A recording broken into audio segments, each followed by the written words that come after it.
Mercredi le 11 novembre, en cette semaine post-élection américaine, notre thème aujourd'hui, Christ, l'Église et les élections américaines. Dans un instant.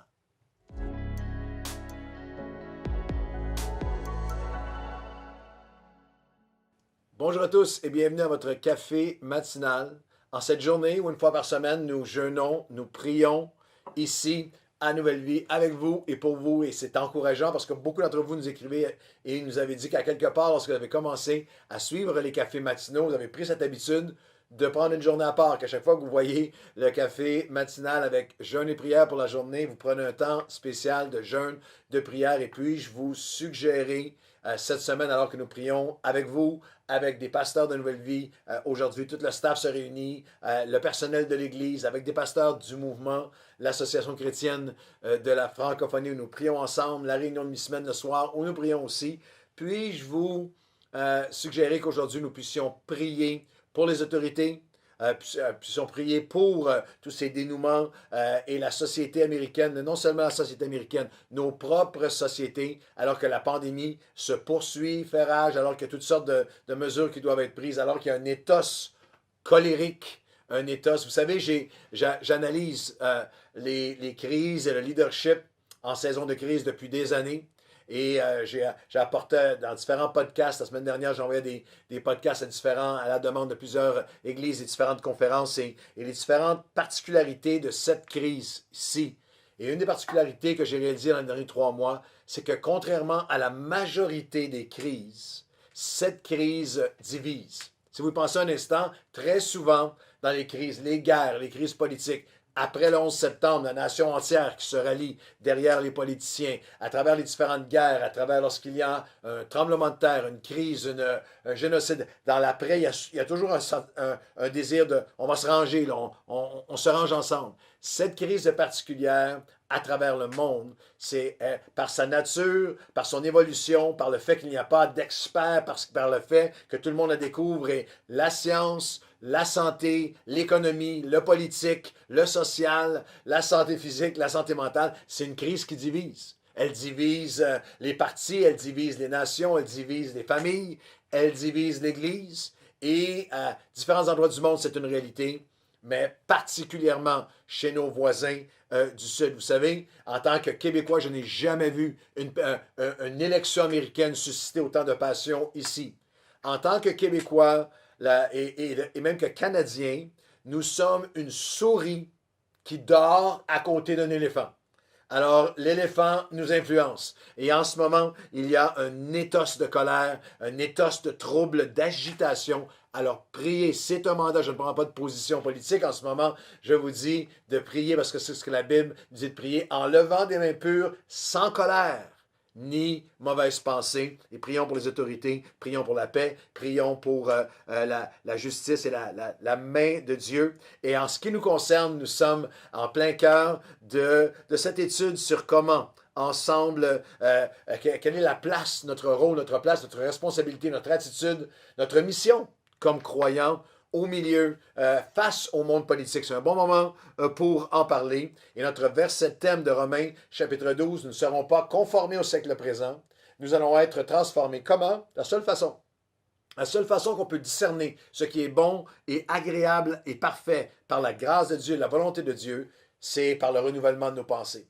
Quel que soit comment nous avons pensé jusqu'à aujourd'hui, face à la politique, face à un parti ou à un autre, face aux autorités, nous devons amener chaque pensée conforme à Christ. Je dirais de cette façon, à chaque fois que je lis la Bible et que je ne suis pas d'accord avec ce que j'y trouve, c'est moi qui ai tort.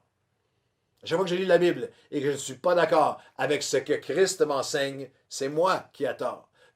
Donc, j'ai besoin d'être renouvelé vers les pensées de Dieu. C'est pourquoi nous regardons quatre sphères de pensée, 4 mentalités où nous devons être transformés et non conformés dans notre vision du politique, de la vie politique, des autorités et de notre rôle comme croyants. Et la première, je vous l'ai cité, mais on en fait une aujourd'hui. La première, c'est quelle est vraiment la plus grande cause de changement? Quelle est vraiment la chose la plus importante de nos vies? La deuxième, quelle est notre ultime confiance? En qui, en quoi pouvons-nous avoir ultimement confiance? La troisième, c'est quelle est notre réponse face à ce que j'appelle le culte et la culture de la confrontation. Et on va l'expliquer ensemble dans les prochains jours. Et la quatrième, différente façon de penser diamétralement opposée entre le monde politique et le monde chrétien, où on doit penser différemment, c'est de répondre à la question, dans la réponse à la question, est-ce que le caractère du leader, du politicien, du candidat compte, ou est-ce que c'est seulement ses enjeux, ses positions, sa plateforme qui compte? Ça va être intéressant. Et comprenez que nous estimons et nous honorons, il n'y a pas de mépris pour la politique, nous estimons et nous honorons tous ceux qui s'impliquent dans les milieux politiques, ceux qui s'impliquent dans les différents partis, bénévoles, qui sont engagés, des militants, qui sont engagés, qui ont des opinions en politique. C'est quelque chose qui est important dans notre société et aussi pour les hommes et femmes politiques. Moi, j'en ai côtoyé plusieurs au fil des années et même récemment, juste tout récemment, l'organisme Action Nouvelle Vie que nous supportons, le bras jeunesse, le 2159, on a été, les dirigeants là-bas rencontraient des partenaires, deux ministres de notre différentes semaines de notre gouvernement actuel qui visitaient la ressource, le 2159, ou la banque alimentaire de l'organisme Action Nouvelle Vie. Et on rencontre des gens qui sont bien intentionnés, des gens de bonne volonté, des gens qui veulent faire une différence dans la société. Alors, ce n'est pas du tout dans un mépris pour la politique d'aucune façon. Mais il y a une première grande différence, grand changement de perspective et de pensée pour être conforme à celle de la parole de Dieu face à la politique comme chrétien en tant que croyant.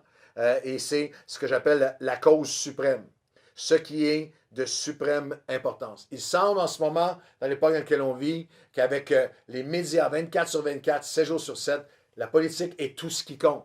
Et vous allez l'entendre, moi je suis assez âgé pour l'avoir entendu maintenant, depuis plus de 40 ans, 40-45 ans que je regarde sur la politique et que j'entends des politiciens dire « Cette élection est la plus importante de votre vie. C'est celle-là qui est la plus importante, comme si, et si vous nous élisez, nous allons résoudre tous vos problèmes. Et si vous avez la folie d'élire nos adversaires, ça va être la catastrophe, le chaos, la fin de toute chose. » J'ai trouvé intéressant un journaliste que je ne nommerai pas, mais cette semaine, qui a dit « Je vais vous lire une manchette de la presse. » Et la manchette disait, manchette de la presse, « Pénurie d'infirmières, système de santé en crise, au bord du gouffre. » Les urgences vont craquer, crise économique, crise écologique. Ça ne peut plus durer.